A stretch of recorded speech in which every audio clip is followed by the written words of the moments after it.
Olá, bem-vindo. Nesse terceiro vídeo sobre a ressurreição, eu vou tentar fazer o vídeo em três sessões separadas aí, que você vai poder ver na sua barra aqui embaixo, para que as pessoas possam ir naquele assunto que elas querem saber e deixar para depois, né, caso o vídeo seja muito longo, para você ver em outra oportunidade. Bom, enfim, nesse vídeo eu vou falar sobre basicamente esses três assuntos que estão aqui na nossa tela, que são os autores que estão fora da Bíblia, que confirmam certos dados bíblicos, né? O que nós temos mais? Paulo e as suas peculiaridades, que eu vou estar discutindo aqui na segunda sessão. E na terceira sessão eu vou dar mais alguns exemplos dos problemas dos evangelhos diante da perspectiva histórica. E nesse caso eu vou deixar por último um vídeo que chega a ser bastante engraçado. E você vai ver ao vivo duas pessoas que têm formação acadêmica de PhD, né, em assuntos bíblicos, que é o Bart Ehrman e o Peter J. Williams. E eles fazem uma discussão em que você vê claramente como que uma das posições ali fica praticamente indefensável, que é a defesa da historicidade dos evangelhos, né? Que tem dados históricos ali, mas defender uma historicidade como inerrante, sem ter erros, sem ter narrativas mitológicas, se torna completamente indefensável e é possível se ver ali ao vivo. Essa coisa como que a pessoa não consegue explicar as coisas, não consegue explicar as contradições e fica engasgando e tentando explicar, tentando harmonizar coisas que não são possíveis de se harmonizar, né? Então, nesse primeiro tema, o que nós temos? Um dos escritores mais importantes de fontes externas à Bíblia que nós temos é do Flávio Josefo, né? Conhecido como Flávios Josefos, né? De 100 depois de Cristo. Um dos seus escritos mais conhecidos, né, seria o Antiguidades, né? Antiguidades. Eu não pus aqui, que é de 93 depois de Cristo, né? E seria assim, praticamente num tempo ali próximo da produção dos manuscritos que vão originar os evangelhos, né? Nós temos vamos lembrar aí da outra discussão, que o mais recente que nós temos é de 125, fragmento, né? Fragmento Ryland, né? P52, né? De João, seria de 125 depois de Cristo. E um dos trechos mais famosos, dois trechos mais famosos que nós temos do José são esses. Esse que está na tela de vocês, que diz: Então ele reuniu o sinédrio de juízes e trouxe perante a eles Tiago, irmão de Jesus, o qual era chamado Cristo, Messias, e alguns outros, né, com o Tiago. E quando ele havia formulado uma acusação contra eles, como transgressores da lei, os entregou para serem apedrejados. Então, o que José está reportando aí? Que em certo período, né, que ele vai declarar aí que seria aproximadamente perto de 62 depois de Cristo, você vai ter um grupo de seguidores de Jesus ali na Judéia que vai estar causando um certo problema, né, novamente, e que uma dessas pessoas é chamado de Tiago, irmão de Jesus, né? Que seria, então isso atestaria fora da Bíblia sobre uma pessoa chamada Tiago, que tinha uma relação de irmandade, era irmão de Jesus, e que era chamado por essas pessoas de Messias, de Cristo, né? Cristo é o nome grego, né? É o nome grego para ungido, né? Que significa a mesma coisa que Messias em hebraico, né? Por isso que ele coloca essa entre parênteses Messias, né? Ou seja, está atestando, né, a historicidade de líderes da igreja primitiva ali, né? Você vê que, na realidade, ele não cita Pedro aqui no caso, ele cita Tiago, o irmão de Jesus, né? Que é citado em outras partes da Bíblia, né? Nós temos a carta de Tiago, né? Que por muitos foi difícil de ser considerado como entrando dentro do cano. Então, existiu muita discussão dentro da igreja se era de fato de Tiago, por exemplo. Então, existem vários problemas em relação a isso.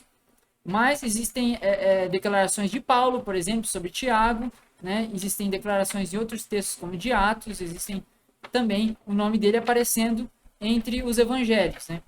O que torna, assim, alguém realmente que está sendo atestado historicamente, né? Ou seja, por fontes fora da Bíblia.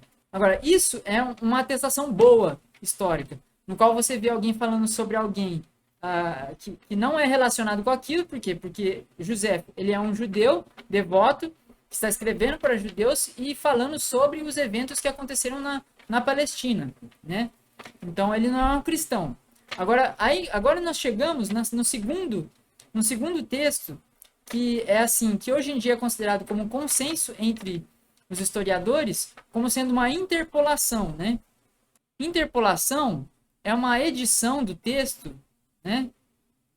Colocando um trecho, né? Colocando um trecho que não pertence a ele, né? Um trecho que não pertence. Então, como é que funciona isso? Uma pessoa transcreve um texto, porque na antiguidade você não tem imprensa, né? Você não tem as coisas sendo feitas mecanicamente. Então, uma pessoa ela vai transcrever o que está escrito. Ela fala, não, mas espera aí, aqui ele esqueceu de escrever uma coisa aqui. O que eu tenho que escrever mais aqui? Tá faltando esse trecho aqui no texto. Então, ele escreveu isso aqui, isso aqui, isso aqui. Agora, vamos adicionar mais uma coisa aqui que essa pessoa esqueceu. E aí o escriba vai lá e escreve algum trecho lá que é próprio dele, né? Ou seja, da sua própria cabeça, da sua própria ideia, né? E isso acontece em diversas partes, inclusive entre os evangelhos existem essas interpolações, né? Coisa que muitas vezes você só vai ver se você tem uma Bíblia que mostra as notas de crítica textual. Vai mostrar textos que são mais antigos, textos que não aparecem na maior parte dos manuscritos. E isso são as interpolações, que são trechos completos inteiros que são considerados como sendo não pertencentes àquele texto, por ter um estilo diferente, por usar uma fonte diferente, por usar uma linguagem diferente, entre outras coisas. E nesse caso desse testemunho que nós vamos ver agora, acontece exatamente isso. Porém, muitos cristãos usam isso como uma prova de que Jesus Cristo ressuscitou.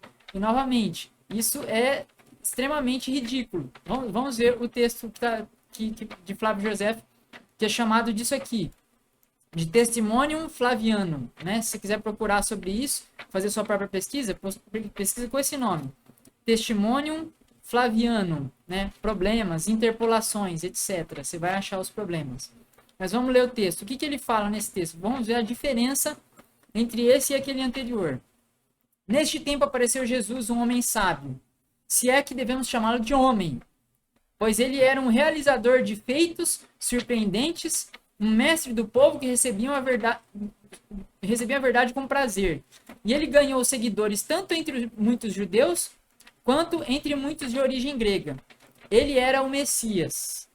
E quando Pilatos, por causa de uma acusação feita pelos líderes entre nós, o condenou à cruz, aqueles que antes o amavam não deixaram de fazê-lo, pois ele apareceu a eles no terceiro dia, vivendo novamente, né, ressuscitando, né? Assim como os profetas divinos haviam falado e de inúmeras outras coisas maravilhosas sobre ele. E até hoje a tribo de cristãos que leva o seu nome não se extinguiu, não desapareceu. Quais são os muitos problemas que são apresentados aqui, né? Você já começa pelo que ele está falando, né? Mas eu vou apresentar aqui duas coisas principais. Josefos, né? Josefos, ele era um judeu devoto que não se converteu ao cristianismo. Segundo as suas próprias partes autobiográficas que ele escreve, ele era um judeu. E segundo os testemunhos, né, à sua volta, ele era um judeu. Então, ou seja, a menos que ele se apresentasse como um judeu, digamos que convertido ao cristianismo, seguidor do Messias, que é o Messias X, né, que nós estamos falando aqui de Jesus, e que de fato ele é um seguidor, então ele é um cristão, esse tipo de narrativa, esse tipo de trecho não faz sentido. Ou seja, somente alguém que se declara como cristão diria isso que ele disse aqui. Se é que nós podemos chamá-lo de homem, né? E que ele, veja como ele fala aqui, ele fala em palavras categóricas. Ele era o Messias. Vamos comparar com o que está escrito lá em cima para vocês verem? Olha só. Como ele fala aqui, Ó, Tiago, irmão de Jesus, o qual era chamado Messias. O qual era chamado Messias. Qual que é a diferença entre dizer ele é o Messias e entre ele era chamado o Messias? Quando você diz ele era chamado Messias, no passivo, você está dizendo que outras pessoas chamam ele de Messias. Ou seja, o que está significando que você está fazendo um relato de fora. Você está falando como uma pessoa de fora da questão, que outras pessoas chamam ele de Messias. Você não está dizendo, olha, ele é o Messias. Você está dizendo que outras pessoas chamam ele de Messias. Isso não significa que ele é o Messias. Aqui nesse trecho, é indisputável que uma pessoa que escrevesse isso é um cristão. É um convertido ao cristianismo. Independente dele seguir as leis judaicas ou não. Isso aqui, ele era o Messias.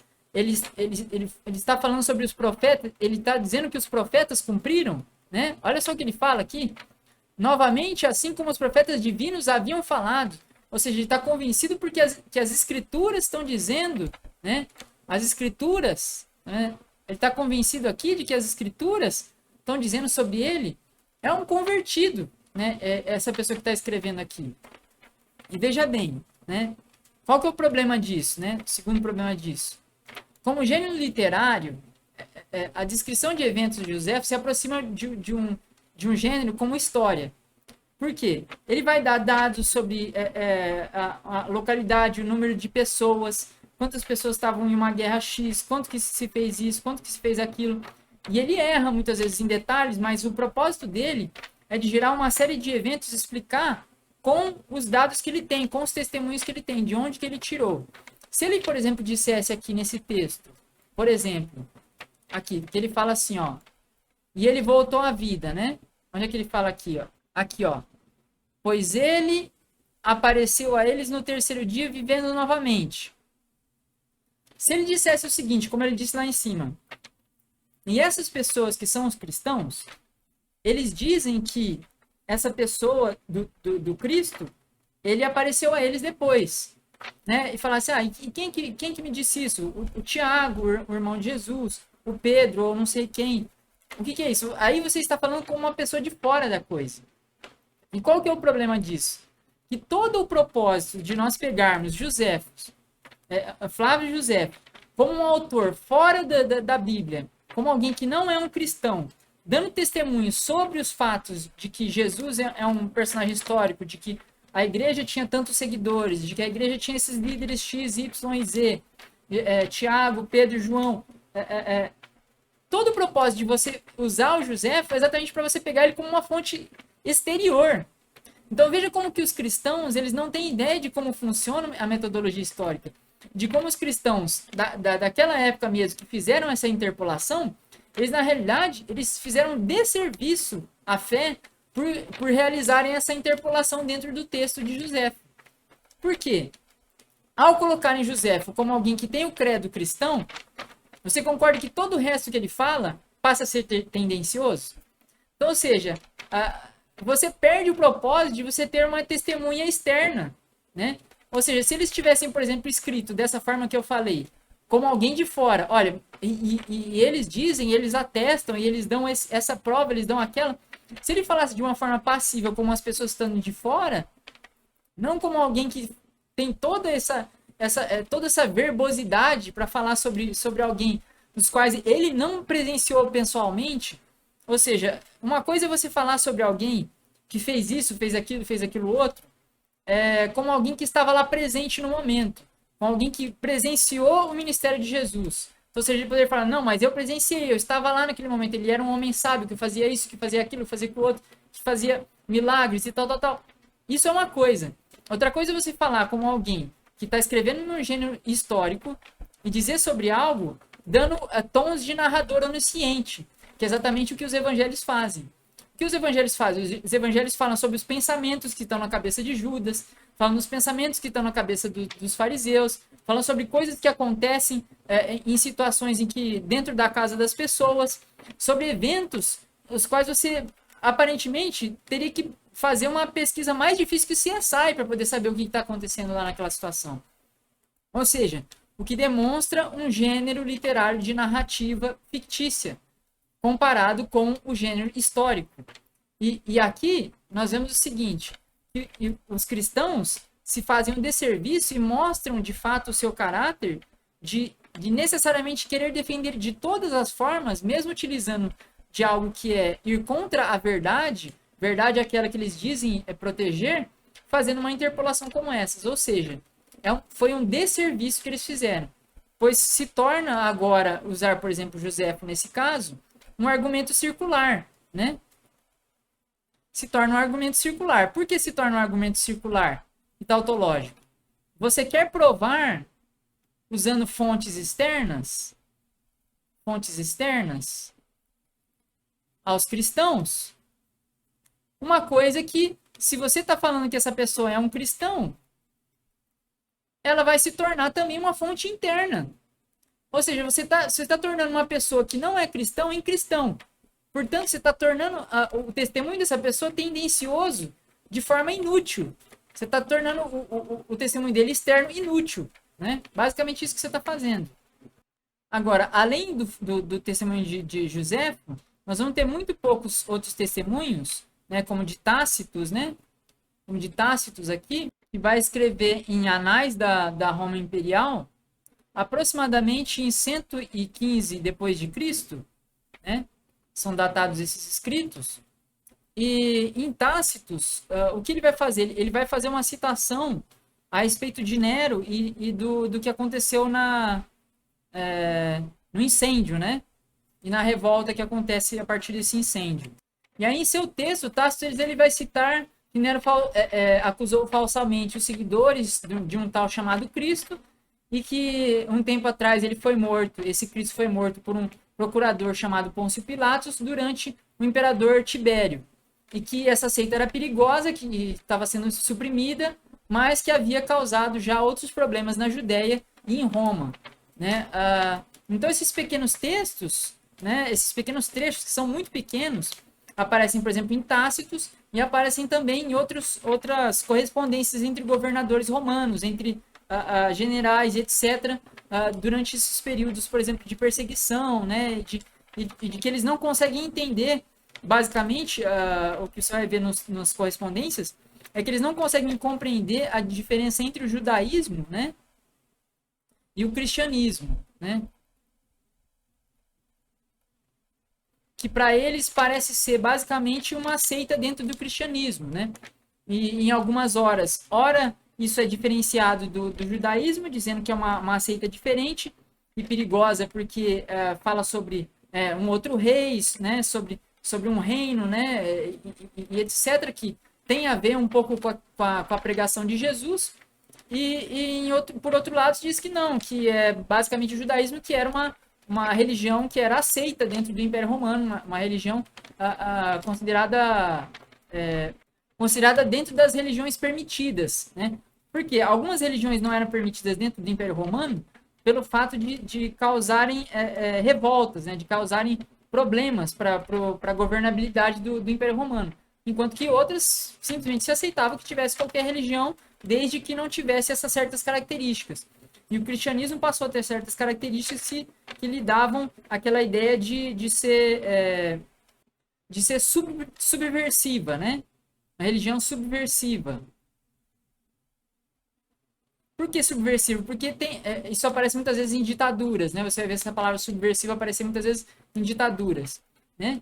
Que é o quê? Que vai dizer ideias que são revolucionárias, né? Ideias de, por exemplo, de não existir status entre pessoas mais ricas e mais pobres, né?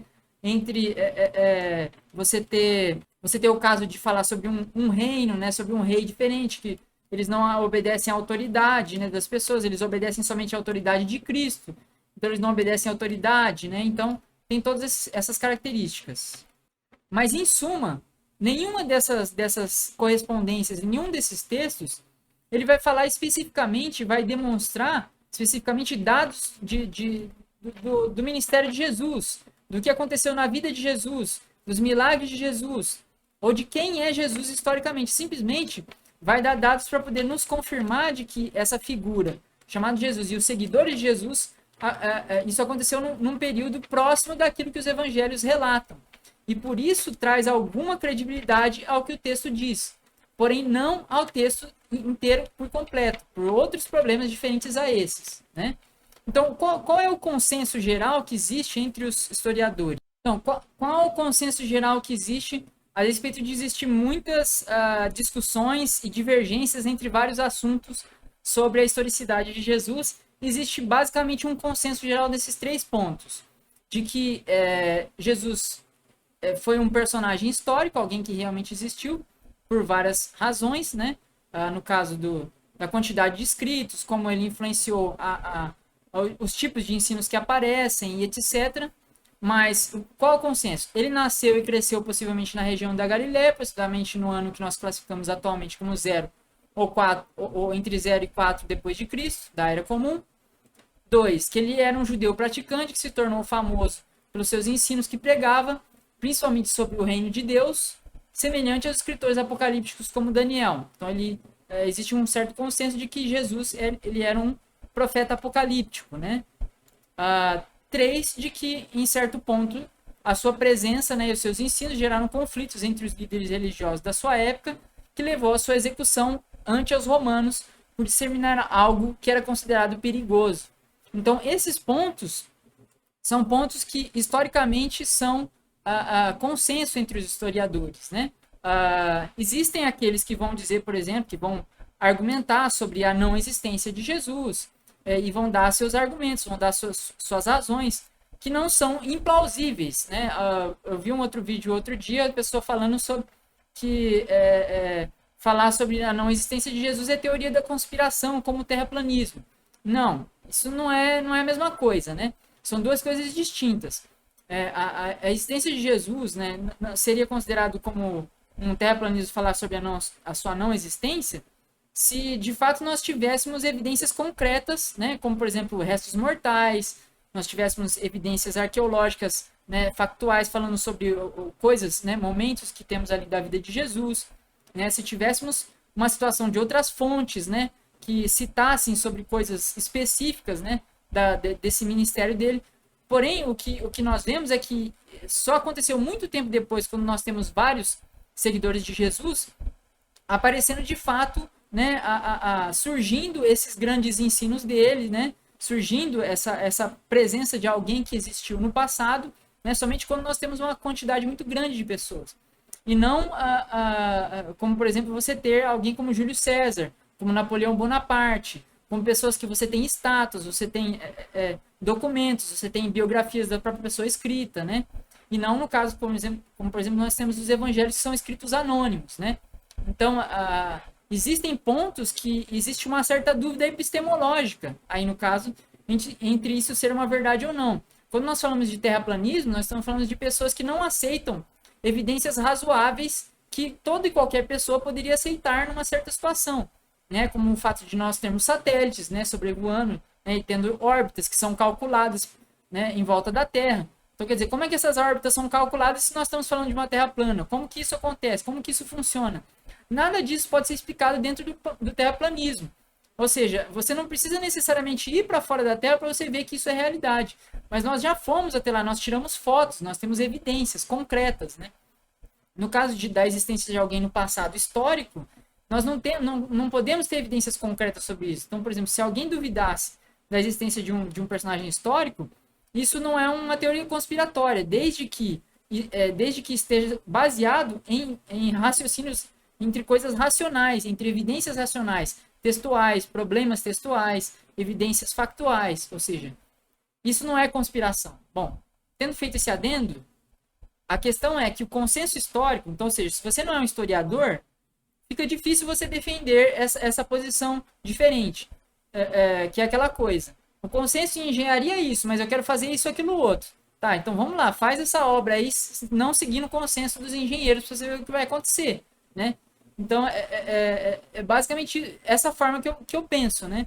Então, se você não tem não segue o consenso de uma certa área, tudo bem, mas esteja certo sobre os argumentos que esteja bem certo do que você está defendendo, né? Porque uma coisa é você defender uma posição complicada e difícil quando você tem argumentos convincentes e diante de uma pessoa que tem conhecimentos no nível do seu. Outra coisa é você defender diante de uma pessoa que não teve não teve formação acadêmica naquela área, dizer, olha, tá vendo, eu consigo provar para você que você está errado. Olha, eu acho isso, de certa forma, também intelectualmente desonesto, quando às vezes os ateus eles realizam esse procedimento. Porque é o seguinte, eu não tenho que exigir de todas as pessoas que elas tenham argumentos sobre as coisas. Eu simplesmente estou apresentando os argumentos, né, de acordo com o que os especialistas no assunto eles têm, entendeu? Olha, os especialistas nos assuntos têm esse consenso. Ou seja, eu estou seguindo esse consenso por quê? Porque isso é o mais plausível, tá certo? Significa que isso é verdade absoluta? Né? Não, não significa que isso é verdade absoluta. Significa que isso é mais provável do que o contrário, porque eu estou falando de pessoas que dedicaram as suas vidas a esse estudo. E não pessoas que vão lá de orelhada, pegam na internet uma informação X e Y, vão lá e começam a explicar, tá certo? E aí, para terminar essa sessão, eu vou falar novamente sobre o túmulo vazio. Então, onde que entra dentro desse consenso histórico o túmulo vazio de Jesus? Em lugar nenhum. Então, ou seja, nós não temos um local histórico, nós não temos um local arqueológico para nós falarmos que é o túmulo vazio de Jesus. Porém, os apologistas, eles vão bater o pé firme ali para te dizer que o túmulo vazio é a prova que os ateus não conseguem demonstrar, não conseguem ter uma lógica para explicar, né? Por que o túmulo estava vazio, né? E existem, inclusive, explicações lógicas para um túmulo vazio dentro do contexto que eles falam. Eles não conseguem reconhecer isso, mas existe. Mas aqui, no contexto histórico, nós não temos nada disso, né? Nós não temos, inclusive, no cristianismo, os cristãos indo e falando sobre as pessoas sobre o túmulo vazio. Nós temos os cristãos falando sobre a ressurreição, nós temos os cristãos falando sobre as escrituras para pessoas religiosas que entendiam sobre religião e sobre mitos. Então, ou seja, nós vemos uma evolução, por exemplo, do cristianismo de uma religião judaica para uma religião que se misturou com o paganismo. Nós vemos na história assim, como se fosse uma evolução clara e distinta, nos quais você vê, por exemplo, no caso da evolução do catolicismo, dentro das regiões que tinham do paganismo, em que se substitui a Maria por Diana, que existiam festas específicas, era como alguém que era celebrado, Diana, né, pelos romanos, que era uma figura que se lembrava de Atena. Então, ou seja, você vê um sincretismo que vai acontecendo no cristianismo, no qual ele vai se espalhando pelo mundo. Em todas as regiões você vai ter deidades diferentes que vão ser transformados em santos padroeiros. Então aí você vai ter uma região lá da Irlanda um outro santo padroeiro, você vai ter um outro santo padroeiro lá na outra região, e todos eles são representantes de deuses daquele povo, entre lendas daquele povo. Ou seja, você vai transformando a lenda que existe desses povos, a forma como eles pensam sobre Filho de Deus, sobre esses mitos, e vai passando essa religiosidade para eles em um outro contexto, né? Ou seja, o que nós temos na pregação do cristianismo é um sincretismo e é um uso da religiosidade que as pessoas já têm, no caso dos judeus, com as escrituras, né? No caso dos gregos convertidos ao judaísmo, também as escrituras, que nós vemos várias vezes no livro de Atos, exemplos disso. E no caso dos pagãos, você tem, por exemplo, em Atos 17, em Atenas, um dito discurso de Paulo, no qual ele diz, olha, tá vendo esse local que vocês põem que não tem nenhuma estátua ao Deus desconhecido? Porque qual que era uma prática que os gregos tinham? Quando eles pensavam, ó, de repente existe um Deus que nós desconhecemos e que nós não sabemos e podemos estar deixando de adorar esse Deus. Então vamos fazer aqui um local aqui especial para se colocar o Deus desconhecido, né? Que é uma prática que hoje você entenderia como uma epistemologia de se não se saber, ó, não sei se esse Deus X existe, que eu não conheço, então vamos colocar aqui um altar, né? Se tiver faltando, ele entra ali. E aí o Paulo, o que ele faz? Ele pega esse Deus desconhecido e fala, esse Deus desconhecido que vocês não conhecem aqui, eu vou apresentar para vocês. Então, ou seja, o que é isso? É você usar a religiosidade das pessoas contra elas para poder convencê-las do seu discurso, né? Então é isso que os cristãos faziam e é isso que eles continuam fazendo. Pessoas hoje em dia não são convencidas por nenhum túmulo vazio. Ninguém está visitando o túmulo vazio e nós não sabemos se o túmulo estava vazio.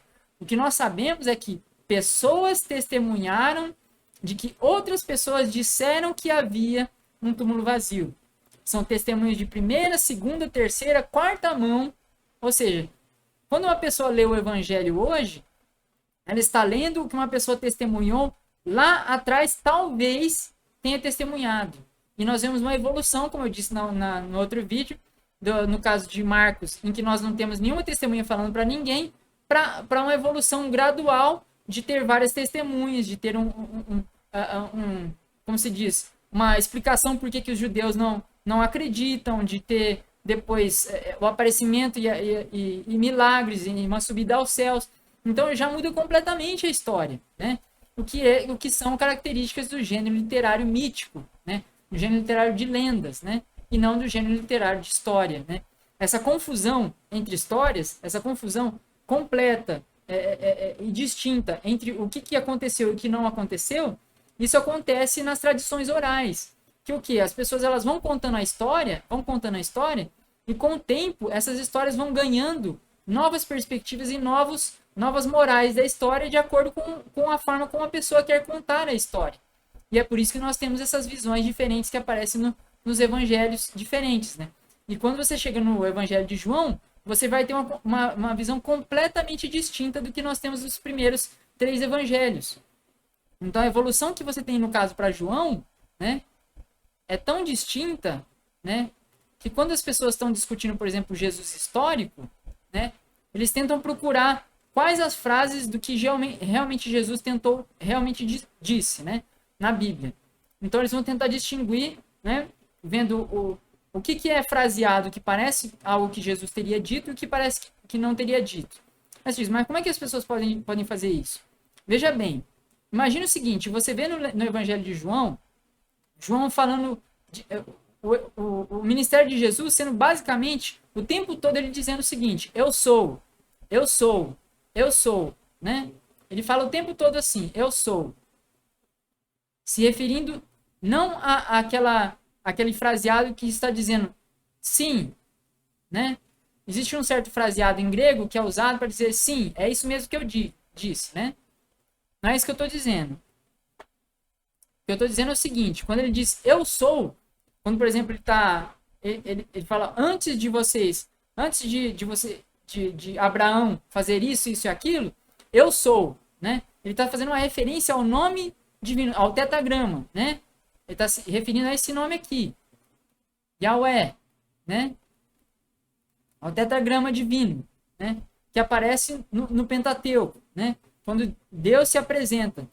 E ele vai dizendo claramente, né? Você vê no começo do Evangelho de João, já dizendo, ó, desde a fundação do mundo ele já existia. Desde a fundação do mundo eu sou.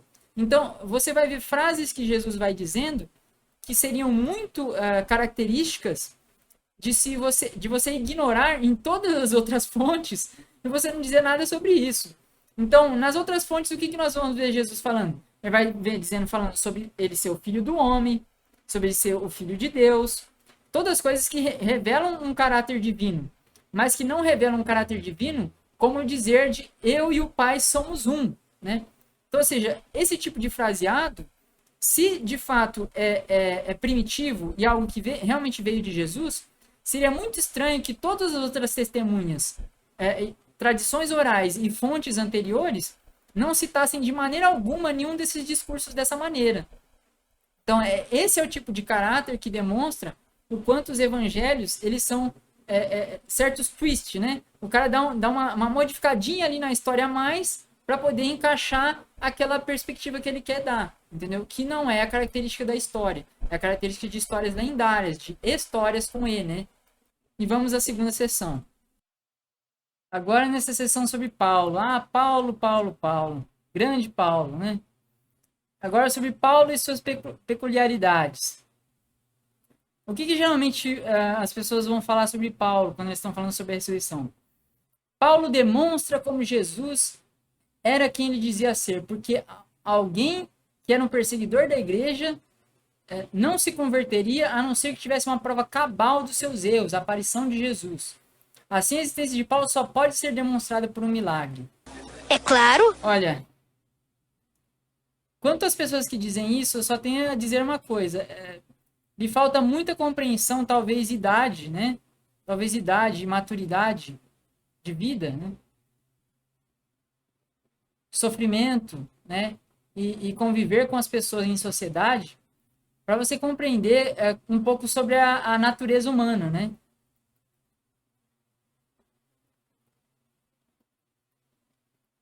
Não tem problema você confiar em certas pessoas que são próximas de você, como seu pai, ou seu tio, ou seu irmão, alguém que você conhece, né, que você sabe sobre o caráter dessa pessoa, né, e que mesmo essas pessoas você sabe que falham, né? Agora, quando nós falamos sobre alguém religioso, explicando sobre as suas experiências e falando sobre algo que digamos que assim, que é próximo ao seu coração e às suas emoções, né, que é reinado por tantas emoções aí, você dizer que não é possível certas coisas acontecerem, como estar enganado sobre o que você pensa, o que você está dizendo basicamente é que não existe ninguém na história que nunca se converteu a 180 graus em uma direção oposta do que a pessoa era, né? Então, o meu caso, por exemplo, é um caso disso, né? Eu era um cristão fundamentalista que cria piamente na inerrância e na perfeição das escrituras, mas que, com o tempo sendo demonstrado para mim as falhas que existiam tanto na questão da prática dos cristãos, né? Como eles declaravam que existia o poder do Espírito Santo, que existia um poder que de fato reinava e que transformava a vida das pessoas. E eu vi que essa transformação de fato não existia, né? E de fato, quando as pessoas elas eram transformadas, era porque era o esforço das pessoas, não existia nada divino nisso, e não existia nada divino em milagres.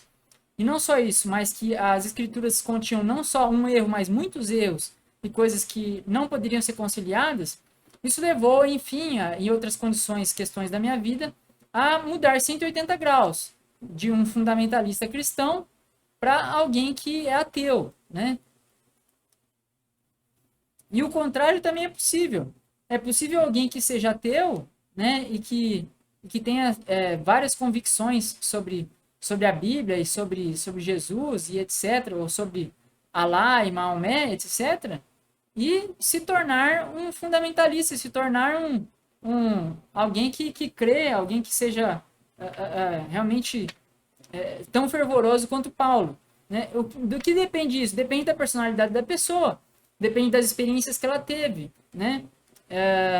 E veja bem, você já deve ter ouvido de histórias, por exemplo, de pessoas que não eram praticantes cristãos nem nada, e de repente tiveram uma experiência de quase morrer, por exemplo, né?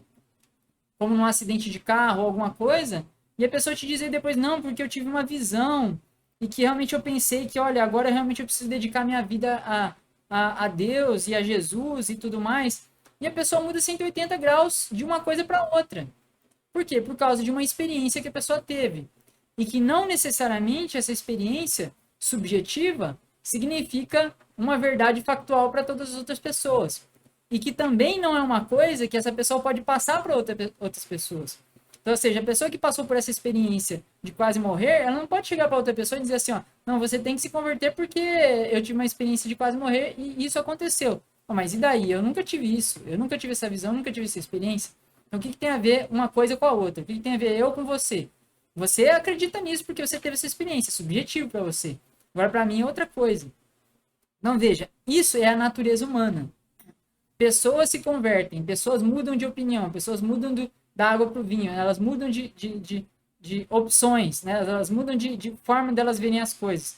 Pessoas que defendiam, por exemplo, conceitos de esquerda, até um certo momento, de repente, viram pessoas de direita e defendem ditadura, por exemplo. Isso é possível, isso acontece.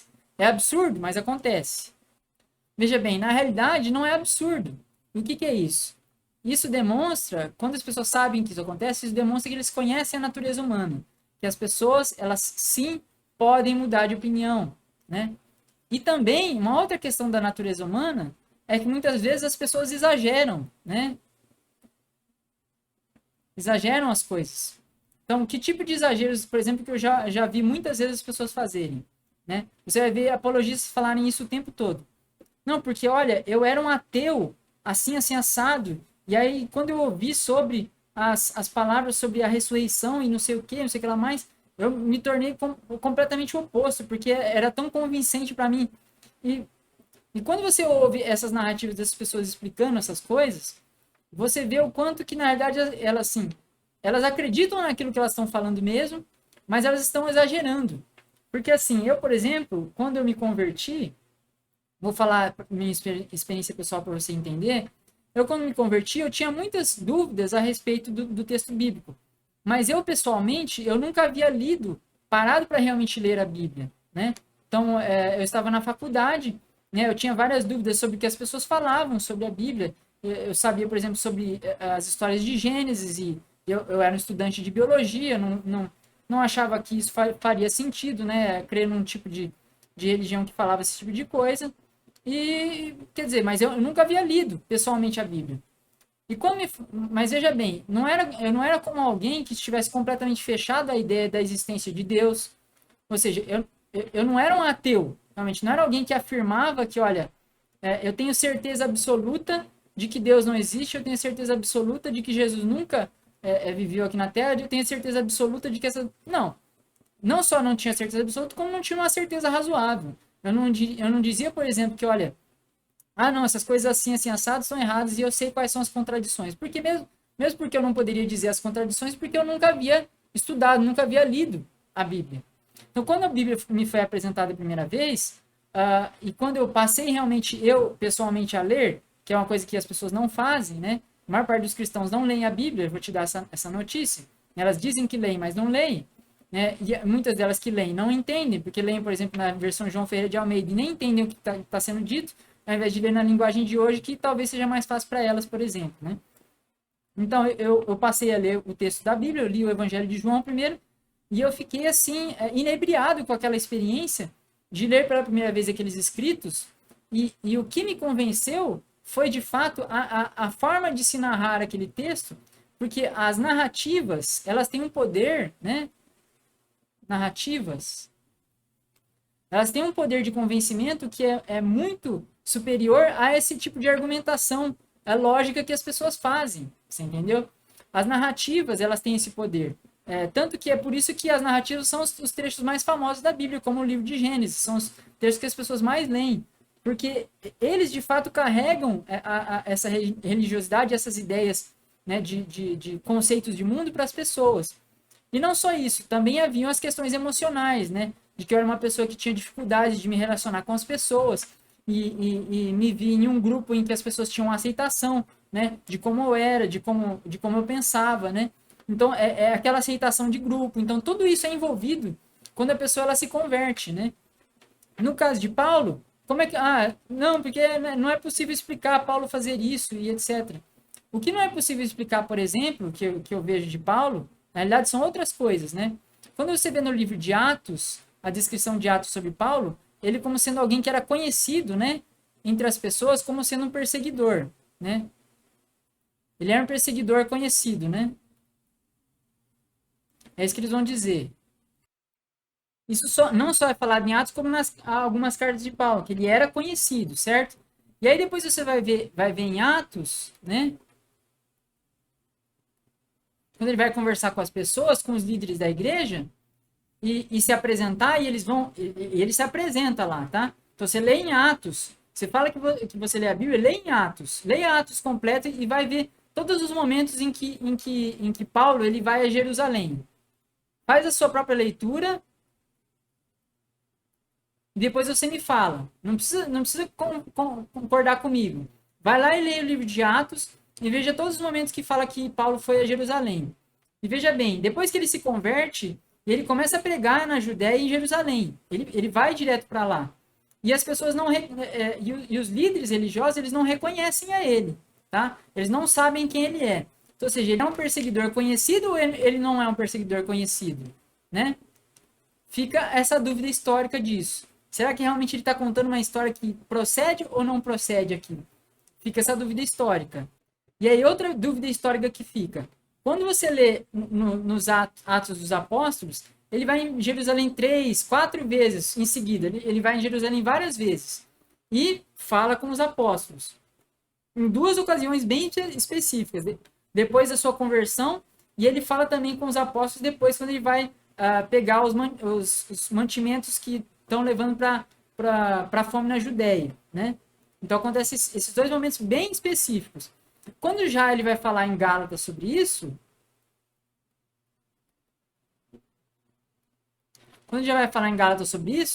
ele fala que ele não foi em Jerusalém quando ele foi convertido. Ele fala, eu não fui a Jerusalém. E aí, quem tá dizendo a verdade? A carta de Paulo, que é um escrito não anônimo, que o próprio Paulo escreveu, ou Atos dos Apóstolos, que reúne um monte de testemunhos de várias pessoas diferentes, tudo embrulhado em um lugar só, com histórias orais, histórias pessoais, escritos, e coisas de experiência pessoal que as pessoas atribuem a um seguidor de Paulo, que é chamado de Lucas, o qual nós não temos diretamente nos textos, tanto do Evangelho quanto de Atos dos Apóstolos, ele descrevendo, sou eu que estou escrevendo aqui, exatamente, né? Nós não sabemos exatamente se essa pessoa, nós temos indícios disso, mas não sabemos. Ou da carta aos Gálatas, qual que está certo? Um ou outro. Não tem meio termo aqui. Ou um está certo, que ele foi lá falar com eles, quando ele foi convertido, ou o outro está certo. Não tem as duas opções. As opções não podem estar certas.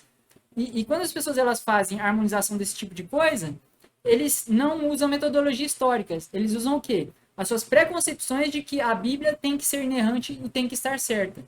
E aí que entra essa questão da natureza humana que eu estava falando. Que as pessoas, elas nem sempre são completamente sinceras sobre as coisas que elas estão falando. Elas usam exageros, elas falam sobre as coisas não exatamente como aconteceram, elas lembram sobre eventos de formas diferentes. Então, por exemplo, e aí as pessoas dizem, então ele teve uma visão, Paulo ele teve uma visão do que aconteceu. Tá, e uma visão é uma coisa subjetiva ou não é uma coisa subjetiva? Sim ou não? Né? Dá uma resposta aí, assim, direta e reta para mim. Uma visão de alguém é uma coisa subjetiva ou não? É uma coisa subjetiva, só a pessoa viu. Inclusive, existem relatos diferentes. Em Atos 9, em Atos 22, ele vai dizer o seguinte. Primeiro, em Atos 9, vai se dizer que o que ele viu, né, simplesmente só ele viu e só ele mesmo ouviu o que estava acontecendo. Depois, em Atos 22, vai dizer que as pessoas viram uma luz e elas ficaram apavoradas com aquela visão que estava ocorrendo. Enquanto que na outra narrativa, quando ele viu a luz e ficou cego, somente ele viu isso. Os outros não viram nada, eles ficaram surpresos. E o que está acontecendo, Saulo? O que está acontecendo, Saulo? Então, quem está falando a coisa certa? Então, existem duas tradições orais aí diferentes. E essas duas tradições orais não podem estar corretas. Porque ou uma está falando a verdade que aconteceu só ele viu, ou a outra está falando a verdade que quando ele viu, as outras pessoas também viram uma luz esquisita, uma coisa acontecendo. Né? Continuam sendo testemunhos subjetivos. Porém, eles são opostos, excludentes. Não podem ser verdade os dois. Um deles tem que ser verdade e outro dele tem que ter algum fato aí que não seja correto, tá? E aí, novamente, entramos num outro detalhe de exagero de Paulo, né?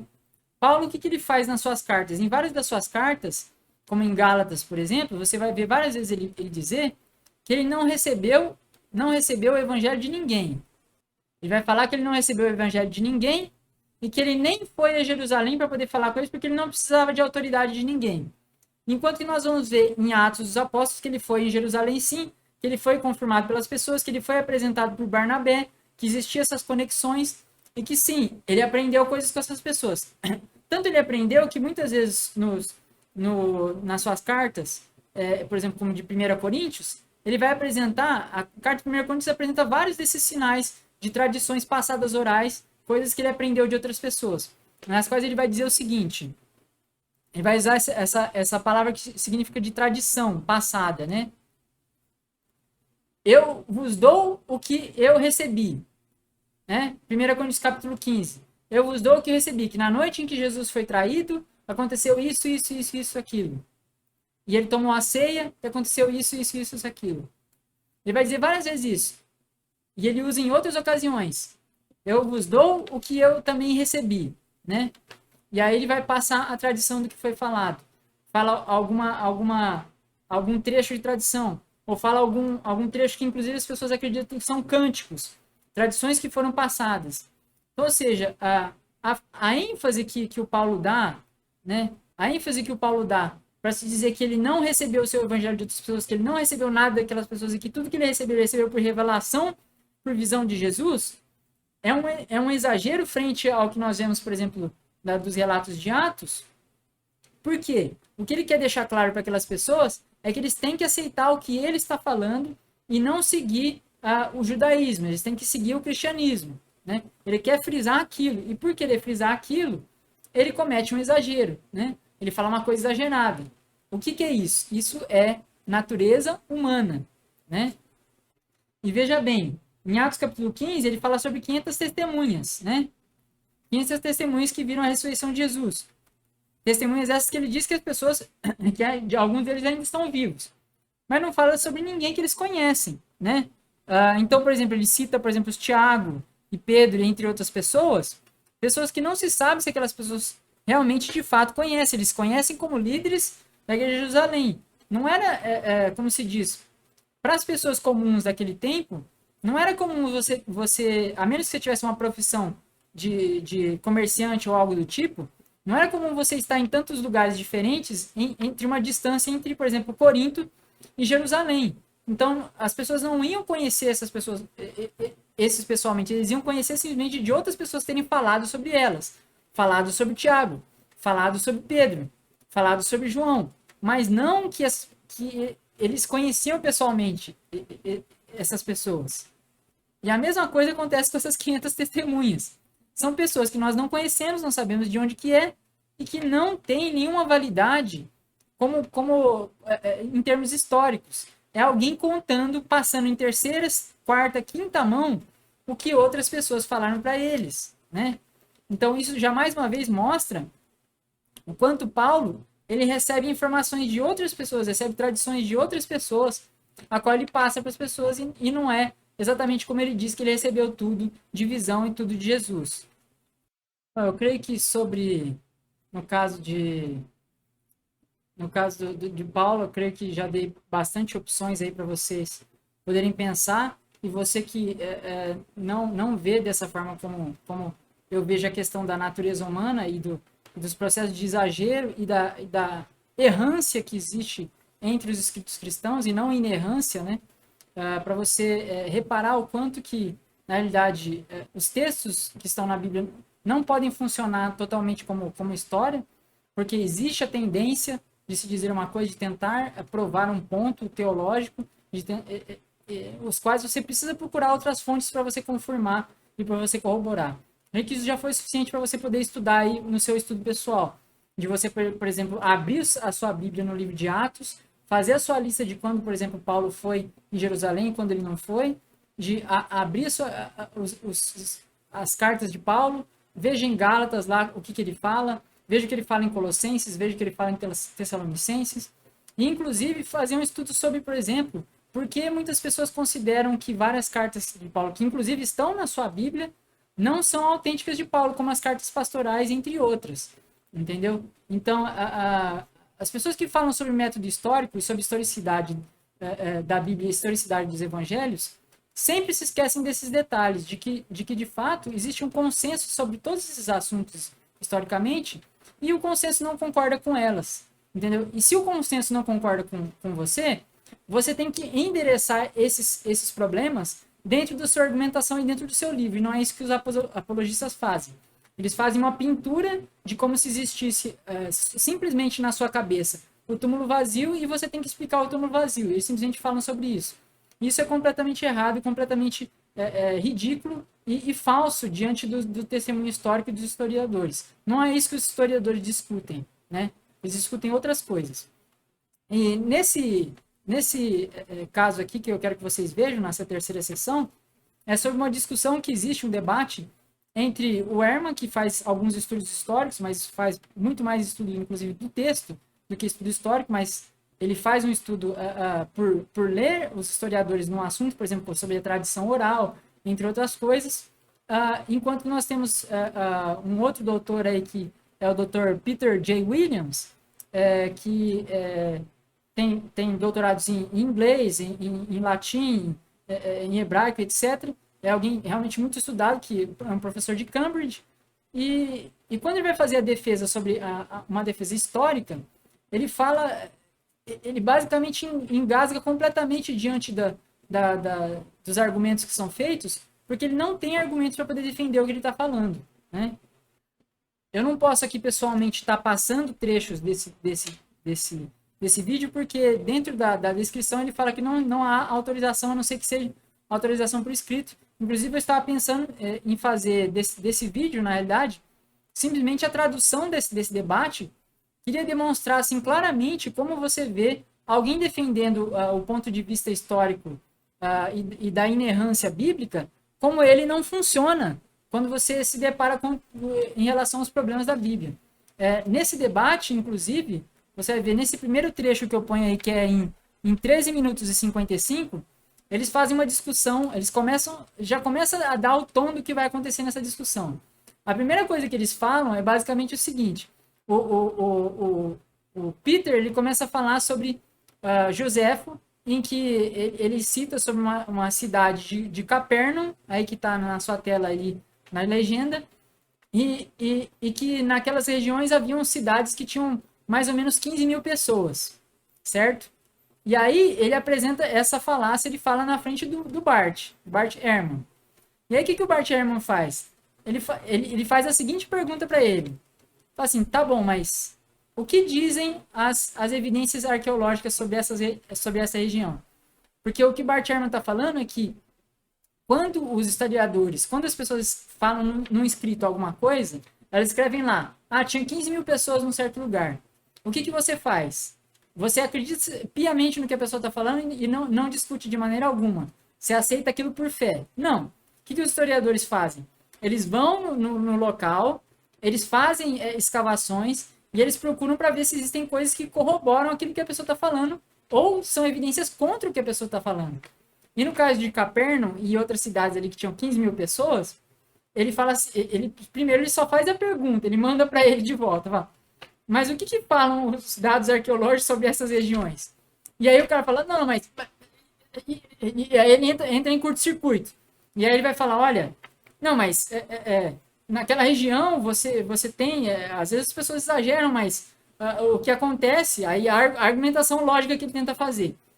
Acontece que naquela região houve várias campanhas romanas, né? E quando houve a desolação daquelas regiões, você tem a construção de outras partes com fortalezas. Você pega as pedras que estão numa cidade e leva para outro lugar e coloca lá as pedras. É por isso que eles não encontraram na cidade de Capernaum as pedras que deveriam representar todos os assentamentos das pessoas que viveram lá. E aí o que o Bart fala em relação a isso? Mas olha, você sabe que na metodologia da arqueologia é possível você traçar de onde que vieram as pedras que você está usando, né? Você sabe disso, né? E aí a isso ele não responde e eles continuam a discussão para outra coisa, porque ele não sabe responder. Então, basicamente, o que é isso? É a coisa de você querer defender o indefensável. Ou seja, alguém que defende as coisas de forma honesta e intelectualmente honesta, e não de uma forma defensiva de que tudo que você está falando tem que estar certo, tem que ser inerrante, como as pessoas fazem com a Bíblia, elas conseguem ter a possibilidade de aceitar que, olha, o que eu estou falando pode estar errado. Mas o que os cristãos fundamentalistas, o que os apologistas fazem, eles não assumem como que eu posso estar errado. Eles assumem que eu estou certo e por isso eu vou tentar provar porque eu estou certo. E não é assim que funciona a historicidade, não é assim que funciona a pesquisa histórica, não é assim que funciona a arqueologia. Você tem algumas coisas que você pensa a priori, hipóteses, mas você não tem assim, olha, o que eu estou pensando eu tenho certeza que é isso e eu vou tentar provar que é isso. Você vai procurar indícios e vai ver se aquelas coisas elas estão a favor do que você aceita ou se elas estão contra o que você está falando. E você pesa as duas de maneira basicamente imparcial. Você tenta ser imparcial. E você faz isso como? Através da revisão de outros autores, através do consenso que existe na área. Então, por exemplo, você fala, mas ninguém pode ser imparcial. Lógico, ninguém pode ser imparcial. Mas o que acontece? Quando você tem uma série de pessoas que são especialistas naquela área, que concordam com alguma coisa, o que você tem isso? Você tem um forte argumento de dizer, olha, é bem mais plausível, bem mais provável que isso esteja certo. Se você quer dizer o contrário, você tem que ter argumentos que sejam convincentes o suficiente para poder lidar com todos esses problemas aqui que eu estou listando para você e explicá-los de uma forma melhor, né? E aí o que ele vai fazer nesse debate o tempo todo? Ele vai dizer, não, mas porque a minha explicação é uma explicação melhor, ela faz mais sentido. A minha explicação é uma explicação melhor que faz mais sentido. Porém, o tempo todo ele não faz sentido. Então, por exemplo, uma segunda pergunta que nessa entrevista ele faz aqui, que é muito interessante, ele faz a comparação entre Mateus, né? O que Mateus fala sobre Judas e o que vai se aparecer nos escritos de Lucas em Atos, né? E que vai se dizer o seguinte, em Mateus, você vai ter que ele vai dizer que o Judas, ele foi lá, pegou essas 30 moedas na traição de Jesus, mas ele se arrepende e joga as 30 moedas de volta para os religiosos, e eles não sabem o que eles fazem com essas moedas. Eles falam, não, essas moedas a gente não pode usar para comprar, para fazer nada, nem colocar nas ofertas, porque é dinheiro de sangue. Então, o que nós vamos fazer com isso? Eles pegaram essas moedas, compraram um campo, que se tornou um cemitério para pessoas estrangeiras, em que eles chamam esse campo de sangue. E aí tem uma explicaçãozinha histórica de onde que veio o nome campo de sangue, certo? Ok. Então, ou seja, você tem um lugar lá histórico, você tem uma explicação histórica de onde que veio esse nome. Ok. Aí você pega em Atos, o que vai acontecer? Uma outra tradição oral vai dizer que o quê? Que Judas, na realidade, que pegou esse dinheiro, Judas comprou um campo, e quando ele comprou esse campo, o que ele fez? Ele cai de cabeça primeiro, espalha suas entranhas no chão, e porque suas entranhas foram espalhadas no chão, esse campo passou a se chamar um campo de sangue.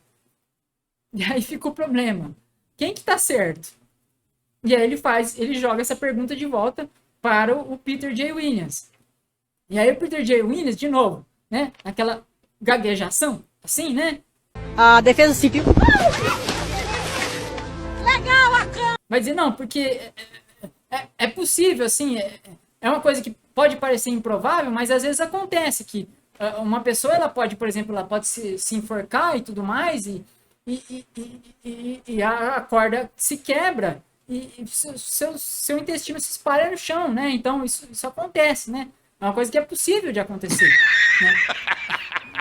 E aí vem aquela questão, né? Tá, é possível, mas você concorda comigo que é improvável?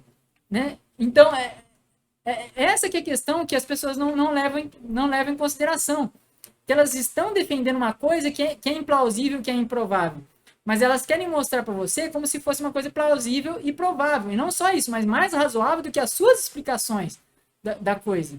Você compreende qual que é o argumento aqui? E é por isso que a historicidade, ela não funciona com os evangelhos. As pessoas fazem o tempo todo isso. Elas pegam as contradições, elas tentam harmonizar as contradições, sem levar em consideração que uma fonte pode estar correta e a outra fonte está incorreta. Ou seja, vamos deixar de lado a inerrância, vamos falar que isso aqui, um desses dois está correto e o outro está errado, certo? E agora vamos levar à frente e tentar descobrir se existem evidências para corroborar esses caras que estão falando essa versão dos fatos, entendeu? Vamos procurar evidências para ver qual desses dois casos aqui, se Paulo ele foi realmente em Jerusalém ou se ele não foi em Jerusalém. Vamos ver qual as evidências que nós temos para um e para outro. Vamos comparar as duas e ver qual das duas faz mais sentido, qual é mais provável, qual que é a explicação mais simples nesse caso. Compreende como é que funciona a historicidade? É assim que funciona a historicidade.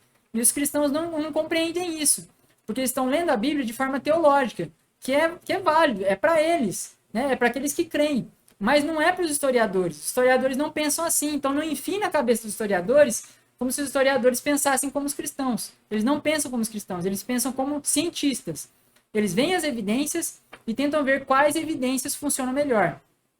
E aí, nesse caso, ele faz, inclusive, a pergunta para o James. Ele fala assim, ele fala, então, deixa eu ver se eu consigo entender o que você está falando. Quando uma pessoa, ela cai da corda quebrar em cima da cabeça dela, ela cai primeiro de cabeça no chão, né? Que é isso que o texto de Atos vai falar. Que ele cai primeiro de cabeça no chão. Né? É isso que acontece quando uma pessoa quebra a corda e ela cai no chão, ela cai primeiro de cabeça ou ela cai primeiro com os pés? Né? Ou ela cai o corpo inteirinho? Como é que funciona isso? Né? Aí, não, porque de repente podia ter uma pedra embaixo e aí a pedra bateu no pé da pessoa e ela caiu de cabeça. Então, você vê que assim, é uma ginástica mental completamente implausível. Que é possível? Lógico que é possível, né? Epistemologicamente, tudo é possível, né? A gente não tem conhecimento das coisas 100% absolutamente. Mas você tem que pensar qual que é a explicação mais simples para aquilo. E a explicação mais simples é que nós temos duas tradições orais diferentes, que dão explicações diferentes para o nome de um local, como campo de sangue, e que um deles está correto e o outro deles não está correto. Um deles é mais próximo da realidade, outro deles é mais longe da realidade do que aconteceu, né? E é isso que os cristãos não conseguem admitir. Não conseguem usar essa metodologia histórica para compreender aqueles 5 pontos que eu botei na discussão anterior, né? Que se procura para ver se a fonte é tendenciosa, se procura para ver se existem fontes arqueológicas para corroborar os seus dados, se procura para ver se existe alguém ali um pouco mais imparcial para poder falar sobre as coisas, se procura para ver se o gênero literário que está sendo usado, ele é um gênero, como se diz, de fato, como a história no sentido clássico, ou se contém coisas que são lendárias, né? Contém, por exemplo, histórias que não tem uma comprovação ali clara, que você precisa procurar outros dados para você comprovar. E quer dizer, e eles simplesmente não conseguem aceitar isso. Eles continuam batendo na tecla do túmulo vazio, túmulo vazio, túmulo vazio. Gente, cresçam dessa perspectiva e vejam como realmente se faz história, né? E no próximo vídeo eu vou estar falando especificamente sobre os argumentos lógicos que as pessoas usam para o túmulo vazio, tá certo? Então te vejo lá.